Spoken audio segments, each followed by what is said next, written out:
مشتاق یوسفی نے کہا تھا مٹ گیا مشتاق دل سے رنگ یاد رفتگاں، مٹ گیا مشتاق دل سے رنگ یاد رفتگاں، پھول مہنگے ہو گئے قبریں پرانی ہو گئی۔ 4 دن لوگ پھول ڈالتے ہیں پھر قبر کا نشان بھی یاد نہیں رہتا، لیکن کیا وجہ ہے؟ 1400 سال سے اوپر عرصہ گزر گیا، نہ تو عقیدتوں کے پھول مہنگے ہوئے ہیں اور نہ ہی گنبد خضرا کا رنگ پرانا ہوا ہے۔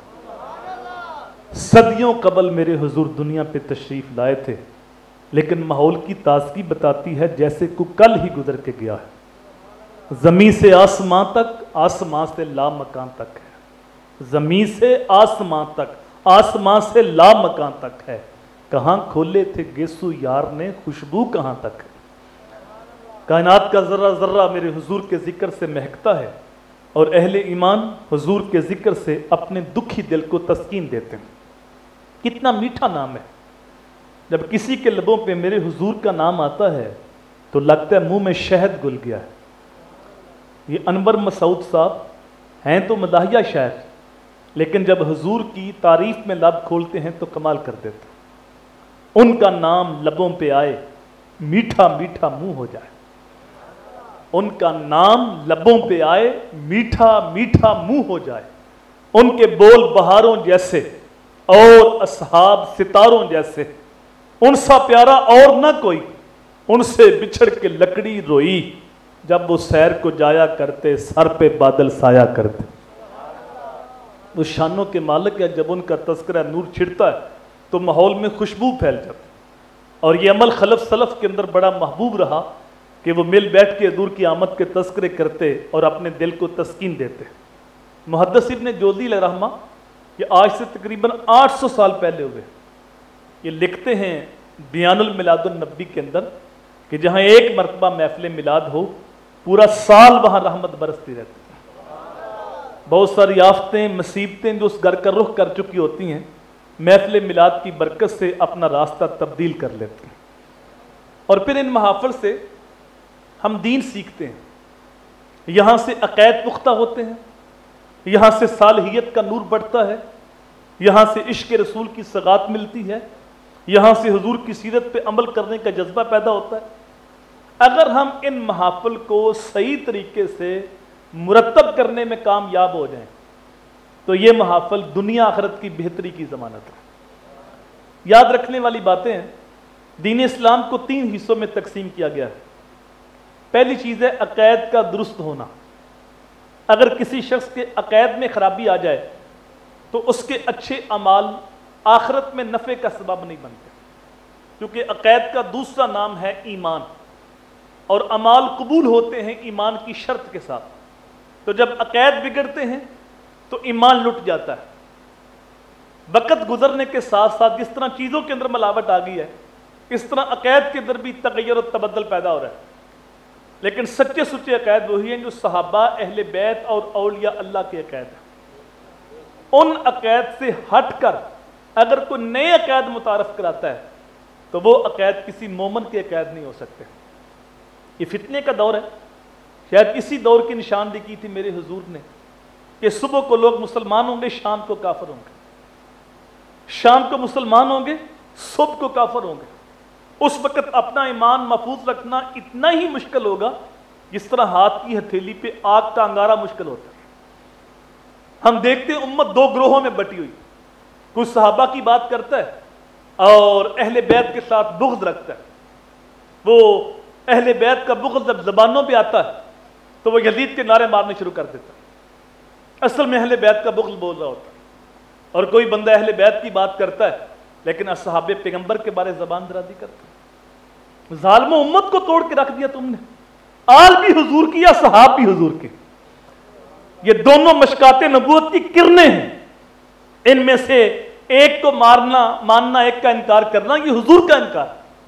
جتنی فضیلتیں صحابہ کو حاصل ہیں وہ ساری کی ساری اہل بیت کو بھی حاصل ہیں، اور ان کی اضافی شان یہ ہے کہ وہ نبی کے گھر والے ہیں۔ اور امام شافعی نے تو قلم توڑ دیے، کہا نبی کے گھر والوں تمہاری شان ورال ورا ہے، ہماری تو اتنی دیر تک نماز ہی نہیں ہوتی جب تک آپ پہ درود نہیں پڑھ لیتے۔ اللہم صلی علی محمد والا آل محمد جب تک نہ کہو نماز مکمل نہیں ہوتی۔ تو تو پہلی چیز ہے عقائد کا درست ہونا، دوسری چیز ہے عبادات، جو چیزیں اللہ نے فرض کی ہیں، واجب کی ہیں، ان کی پابندی۔ قرآن مجید میں ایمان کے بعد عمل صالحات کا تذکرہ بار بار آپ کو ملے گا۔ اور تیسری چیز ہے معاملات، حقوق العباد۔ اگر کوئی شخص عقائد بھی درست رکھتا ہے، عبادات بھی بجا لاتا ہے، لیکن وہ معاملات میں صحیح نہیں، حقوق العباد کا خیال نہیں کرتا، تو حدیث کی روح سے ایسا شخص جنت کے اندر نہیں جائے گا۔ شرک سب سے بڑا گناہ ہے۔ سب سے بڑا گناہ کیا ہے؟ لیکن شرک توبہ سے معاف ہو جاتا ہے۔ ایک مشرک جب سچی توبہ کرتا ہے تو اس کی نئی زندگی شروع ہوتی ہے۔ شرک سب سے بڑا گناہ ہونے کے باوجود توبہ سے معاف ہو جاتا ہے، لیکن میرے بھائی کسی بندے کا مارا ہوا حق یہ توبہ سے بھی معاف نہیں ہوتا جب تک اس بندے سے معافی نہ مانگی جائے۔ حقوق العباد کا مسئلہ جتنا حساس مسئلہ ہے، آج اتنے ہی میرا معاشرہ اس مسئلے سے غافل ہے۔ اور پھر یہ موضوع بڑا وسیع موضوع ہے۔ عامۃ المسلمین کے حقوق ہیں، ذمیوں کے حقوق ہیں، والدین کے، اولاد کے، میاں بیوی کے، ہمسایوں کے، مسافروں کے، یہ ایک لمبا موضوع ہے۔ لیکن حقوق العباد میں جو مقدم حق ہے وہ ذوی القربہ کا، اور ذوی القربہ سے جو مقدم حق ہے وہ ماں باپ کا۔ اللہ تعالیٰ نے قرآن مجید میں ایک سے زائد مقامات پہ جہاں اپنی عبادت کی بات کی، ساتھ ہی متصل والدین کے ساتھ اس نے سلوک کرنے کا حکم دیا۔ کہیں فرمایا وَقَضَىٰ رَبُّكَ أَلَّا تَعْبُدُوا إِلَّا إِيَّاهُ وَبِالْوَالِدَيْنِ إِحْسَانًا، کہیں فرمایا وَاعْبُدُوا اللَّهَ وَلَا تُشْرِكُوا بِهِ شَيْئًا وَبِالْوَالِدَيْنِ إِحْسَانًا، اللہ کی عبادت کرو، اس کے ساتھ کسی کو شریک نہ ٹھہراؤ، اور والدین کے ساتھ اس نے سلوک کرو۔ یہاں سے ہم دین سیکھ سکتے ہیں کہ ماں باپ کا مقام کتنا اونچا ہے، کتنا بلند ہے، کہ جہاں اللہ نے اپنی عبادت کی بات کی، ساتھ ہی متصل والدین کے ساتھ اس نے سلوک کرنے کا حکم دیا۔ لیکن ہمیں دین سمجھنے میں ٹھوکر لگتی، ہم پیر صاحب کے تو ہاتھ بھی چومتے ہیں، پاؤں بھی چومتے ہیں، لیکن ماں باپ کی نافرمانی کرتے ہیں۔ پیر صاحب کے سامنے یوں ہاتھ باندھے گردن جھکائے کھڑے، لیکن ماں باپ کے سامنے چیختے ہیں، چلاتے ہیں۔ ہمیں پتہ نہیں باپ کس ہستی کا نام ہے، ہم سمجھے نہیں کہ ماں کس عظیم ہستی کا نام ہے۔ محفل میلاد میں آنے والوں، زندگی بھر یاد رکھنا، تمہارا سب سے بڑا پیر تمہارا باپ ہے، اور تمہاری سب سے بڑی پیرنی تمہاری ماں ہے۔ ماں باپ کا دل دکھایا، ماں باپ کی نافرمانی کی، تو یہ مکے والے بابے، حکے والے بابے تو شاہی کو نہیں، یہ پیڑھی والے بابے تو حیثیت ہی کو نہیں رکھتے، یہ 2 نمبر 4 نمبر 420 نمبر پیروں کی تو اوقات ہی کوئی نہیں۔ وقت کے ولی، وقت کے غوث بھی تمہارے حق میں دعا کرے تو ان کی دعا بھی تمہارے حق میں قبول نہیں ہوگی۔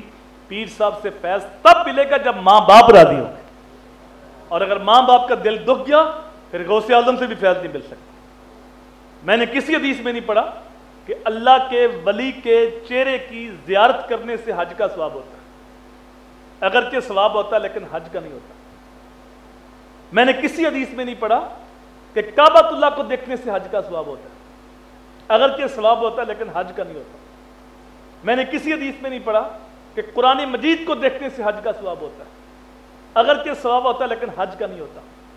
آپ 30 لاکھ روپیہ لگائیں، پرائیویٹ حج کر کے آئیں، ہر چکر پہ حجر اسود کو بوسے دے، گارنٹی نہیں کہ حج قبول ہے، وہ بے نیاز ہے، قبول کرے یا رد کرے۔ لیکن یہ جملہ دل کی تختی پہ نوٹ کر لو، اور جن کے ماں باپ زندہ ہیں خدا را قدر کر لو اپنے ماں باپ کی۔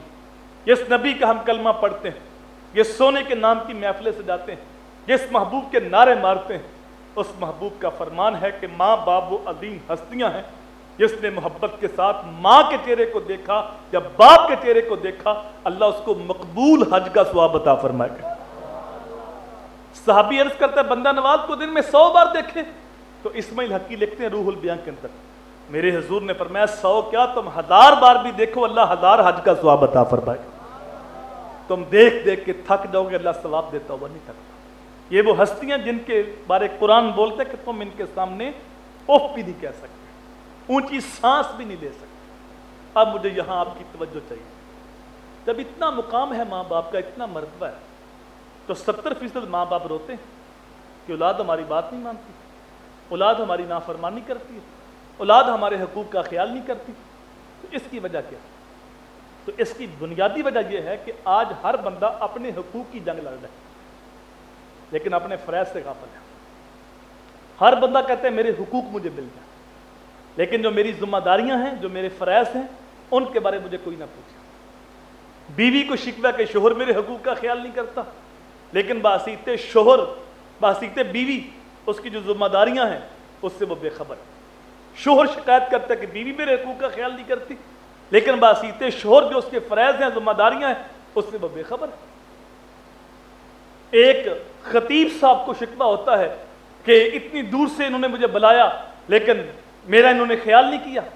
ایک نعت خواں کو، ایک خطیب کو شکوہ ہو سکتا ہے، لیکن یہاں ممبر پہ بیٹھ کے میں نے قوم کو دینا کیا ہے، اس سے وہ بے خبر نظر آتا ہے. الا ماشاءاللہ اچھے لوگ بھی. اسی طرح ہم نے دیکھا ہے کہ جن ماں باپ نے اپنی ذمہ داریاں پوری کی، اپنے فرائض میں کوتاہی نہیں برتی، ان کی اولاد ساری زندگی ان کے سامنے آنکھ بھی اٹھا کے نہیں دیکھتے. انہیں بیکاریوں کی طرح حقوق مانگنے نہیں پڑتے، ان کی جولی میں حقوق گرتے. غلطی یہ ہوئی ماں باپ نے سمجھا صرف ماں باپ کے حق ہیں، اولاد کے نہیں. ایسا نہیں میرے بھائی. اعلیٰ حضرت نے ایک رسالے میں اولاد کے تقریباً 80 حقوق بیان کیے. ماں باپ کے حقوق شروع ہوتے جب اولاد بالغ ہوتی ہے، مکلف ہوتی ہے. لیکن علماء نے لکھا کہ اولاد کا ایک حق ان کے پیدا ہونے سے بھی پہلے، اور وہ یہ کہ ان کے لیے اچھی ماں کا انتخاب کیا جائے. کیونکہ ماں مائی راستی ہو تو بیٹا فرید بنتا ہے، ماں ام الخیر ہو تو بیٹا غوث اعظم بنتا ہے، اور جب ماں فاطمہ ہو تو بیٹا حسین بنتا ہے. گود ماں دی ہے درسگاہ پہلی، ایتھو زندگی دا نسب العین بنتا ہے.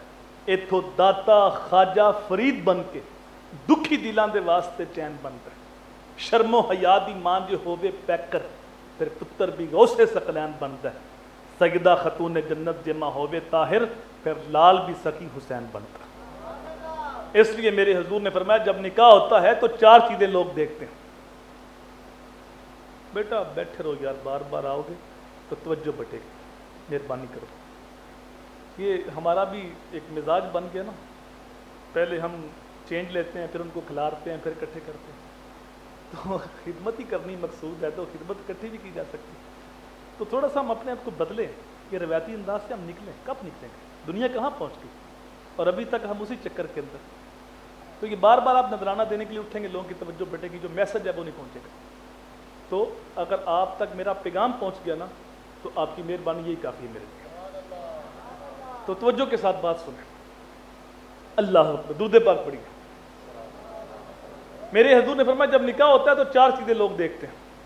عورت کا حسن، عورت کی دولت، اس کی برادری خاندان حسب و نسب، اور اس کا دین.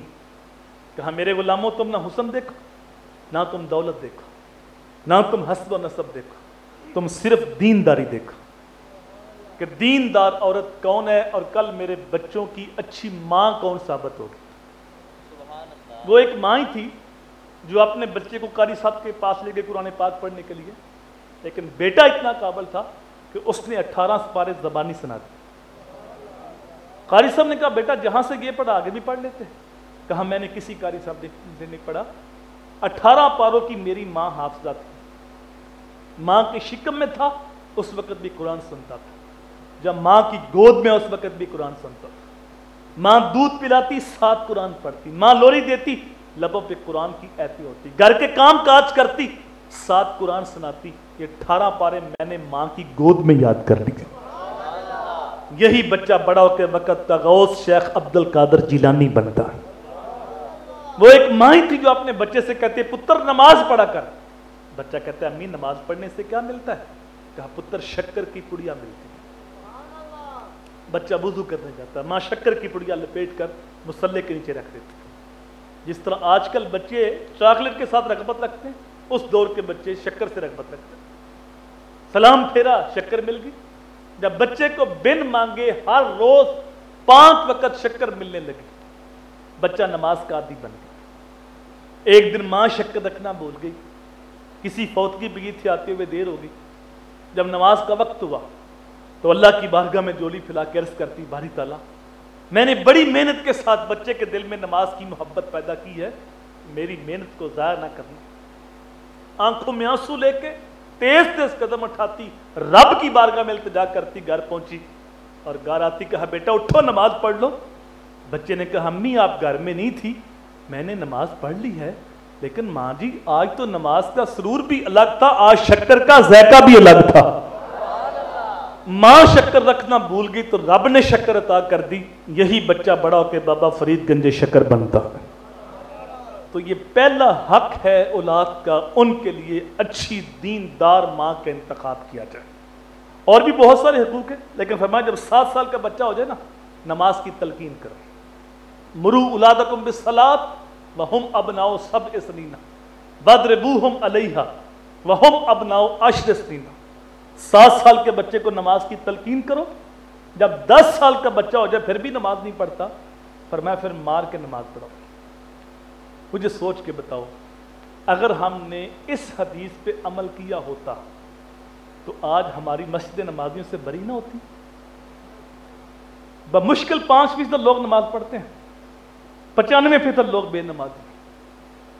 ہم نے بچے کے دل میں آستانے کی محبت تو ڈالی، ہم نے بچے کے دل میں پیر صاحب کی محبت تو ڈالی، لیکن بچے کے دل میں نماز کی محبت نہیں ڈالی۔ آج لوگ اللہ کا ذکر کم کرتے ہیں، لیکن جو ہے وہ اپنے پیروں کا ذکر زیادہ کرتے ہیں معذرت کے ساتھ۔ آج آستانوں کے نعرے زیادہ لگتے ہیں، لیکن کبھی اسلام زندہ باد کا نعرہ بھی لگا؟ یہ تو ہماری محفل میں ہوتا ہے کہ فلاں آستانہ زندہ باد، فلاں مولوی زندہ باد، فلاں پیر زندہ باد۔ کبھی یہ بھی کہا قرآن زندہ باد، اسلام زندہ باد؟ کبھی یہ بھی ہم نے کہا ہے؟ تو آج نئی نسل کے دل میں قرآن کی محبت کیوں نہیں؟ اسلام کی محبت کیوں نہیں؟ دین کی محبت کیوں نہیں؟ نماز سے کیوں دور ہے؟ سکول تو آباد ہے، کالج تو آباد ہے، مسجدیں بے آباد ہے، کیوں؟ وہ ذمہ داری لی ماں باپ نے، بیٹا اچھا پڑھ جو تمہارے پاس ڈگری اچھی ہوگی، جاب اچھی ہوگی، پے اچھی ہوگی، مستقبل اچھا ہوگا۔ اب بچوں کی دوڑ لگی مستقبل بہتر کرنے کے لیے، لیکن یہ نہ ہم نے سوچا کہ جس مستقبل کی فکر ہم نے اپنی اولاد کو دی ہے اس مستقبل کی عمر کتنی؟ شیخ سعدی بولے ایک سانس کا بھی نہیں پتا، جو سانس اندر ہے اس نے پتہ نہیں باہر آنا ہے کہ نہیں، اور جو باہر ہے اس نے پتہ نہیں اندر جانا ہے کہ نہیں۔ یہ اٹھتے جنازے، یہ پھیلی ہوئی قبریں، یہ ہارٹ اٹیک، یہ بم دھماکے، یہ ایکسیڈنٹ، یہ کرونا وائرس، یہ زلزلے، یہ سیلاب، کوئی پیغام ہے ہمارے لیے؟ جہاں میں عبرت کے ہر سو نمونے، مگر تجھ کو اندھا کیا رنگ و بو نے، کبھی غور سے یہ دیکھا ہے تو نے، جو آباد تھے وہ محل اب ہیں سونے، جگہ جی لگانے کی دنیا نہیں ہے، یہ عبرت کی جا ہے تماشا نہیں ہے، ہوئے نامور بے نشاں کیسے کیسے، زمین کھا گئی نوجوان کیسے کیسے۔ یہ سب کچھ ہمارے سامنے ہے۔ جو ماں باپ یہ کہتے ہیں بیٹا اچھا پڑھ جو تمہارا مستقبل سنور جائے گا، وہ ساتھ یہ بھی کہہ سکتے ہیں بیٹا نمازی بن جو تمہاری آخرت بھی ساتھ سنور جائے گی۔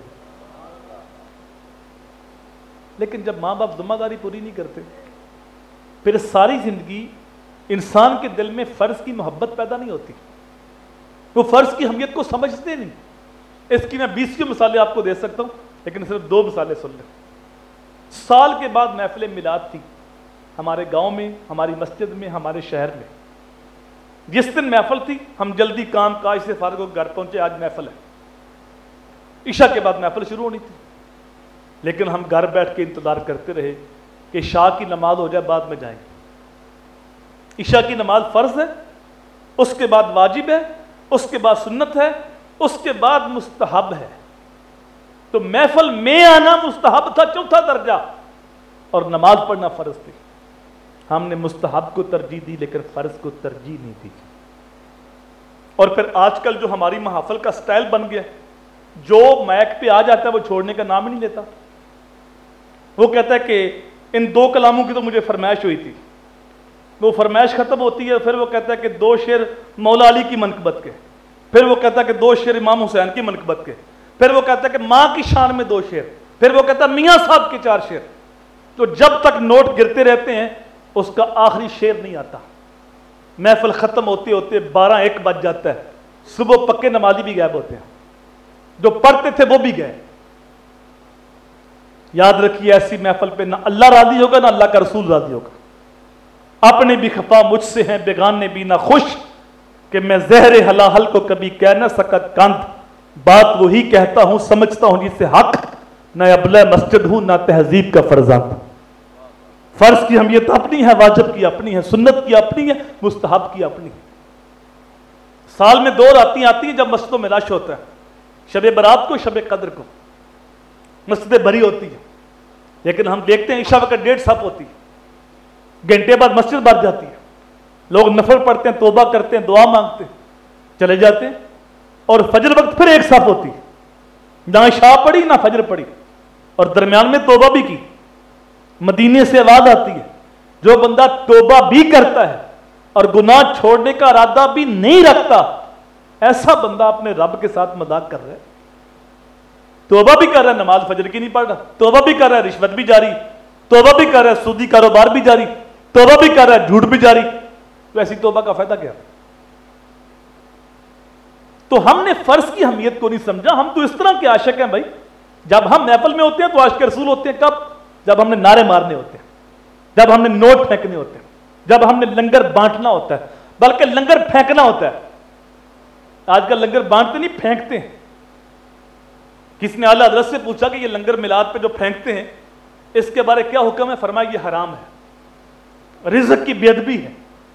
یار میرے نبی تو گھر تشریف لائیں تو روٹی کا ٹکڑا زمین پہ پڑا ہو تو اللہ کے نبی اس کو اٹھائیں، صاف کر کے کھاتے ہوئے فرمایا عائشہ روٹی کی عزت کیا کرو، جیسے اس نے منہ موڑ لیا پھر دوبارہ پلٹ کے نہیں آئی۔ اور ہم میلاد کے نام پہ کیا کر رہے ہیں، 11ویں کے نام پہ کیا کر رہے ہیں، سوچیں۔ تو آج اس وقت ہم عاشق رسول، لیکن جب نماز پڑھنی ہے اس وقت ہم عاشق رسول نہیں ہوتے، ہمارا عشق ٹھنڈا ہوتا ہے۔ مجھے بتاؤ جو سچے عاشق رسول تھے، اگر قیامت کے دن ان کے سامنے کھڑا کیا گیا ہمیں، اللہ تعالیٰ صحابہ رسول کے سامنے ہمیں کھڑا کر کے پوچھے گا یہ وہ لوگ تھے جنہوں نے اپنا سب کچھ قربان کیا تھا، جنہوں نے نعرے تو نہیں لگائے غلامی رسول میں موت بھی قبول ہے، لیکن عملی طور پر سب کچھ قبول کیا، جان بھی دی، اولاد بھی دی، مال بھی دیا، کوئی سارا مال لے کے آ گیا، کوئی اولاد لے کے آ گیا، اپنی جان بھی پیش کر دی۔ لیکن آپ کو ایک صحابی بھی ایسا نہیں ملے گا جس نے زندگی میں جان بوجھ کے ایک بھی نماز چھوڑی ہو۔ ابھی امام حسین کی منقبت، مولا جو حضرت غازی عباس کی منقبت پڑھی جا رہی تھی، تو کیا انہوں نے کربلا کے میدان میں نماز چھوڑی تھی؟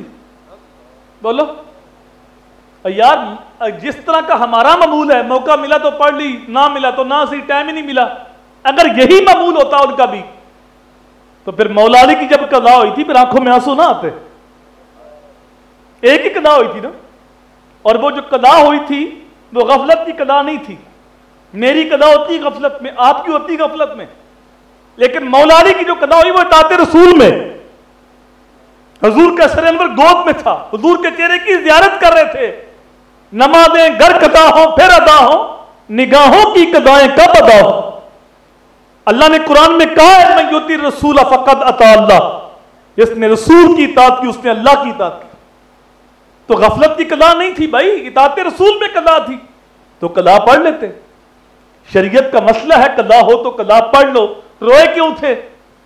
میرے بھائی روئے اس لیے تھے علی نے کبھی قضا پڑھی نہیں تھی، قضا پڑھنے کی عادت نہیں تھی، کبھی قضا ہوئی نہیں تھی، یہ پہلا موقع تھا قضا ہوئی تو اتنا دکھ ہوا کہ آپ رو پڑے، پھر میرے حضور نے سورج کو واپس پلٹایا، علی نے اس دن بھی قضا نہیں پڑھی، اس دن بھی ادا ہی پڑھی۔ ہم علی علی تو کرتے ہیں لیکن نماز کے قریب نہیں جاتے۔ لریس حدیث کی گہرائی میں اتریے، وہ نبی جو اپنی امت کے ساتھ اتنا پیار کرتے ہیں، فرماتے ہیں لو تدخلوا شوکۃ فی رجل احدکم لوجدت علمھا، اے امتی اگر تیرے پاؤں میں کانٹا بھی چک جائے نا اس کی تکلیف مجھے ہوتی، لیکن جب نماز کی باری آئی فرمایا 10 سال کا بچہ ہو گیا ابھی نمازی نہیں بنا، اب اس کو مار کے نماز پڑھاؤ۔ یہاں اتنی سختی کیوں فرمائی حضور نے؟ ابھی تو نماز فرض نہیں ہوئی، فرض تب ہوگی جب وہ بالغ ہوگا، تو اتنی سختی کیوں؟ میرے حضور نفسیات کو جانتے ہیں کہ آج معمولی سی سختی پہ یہ نمازی بن گیا تو بالغ ہونے سے پہلے پہلے نماز کی پکی عادت بن جائے گی اور پھر ساری زندگی نماز چھوٹے گی نہیں، اور یہی نماز اس کا ہاتھ پکڑ کے اس کو جنت کے اندر لے کے جائے گی۔ اور اگر یہ نمازی نہ بنا تو امتی تو حضور کا ہے، حضور نہیں چاہتے کہ میرا امتی جہنم میں جائے۔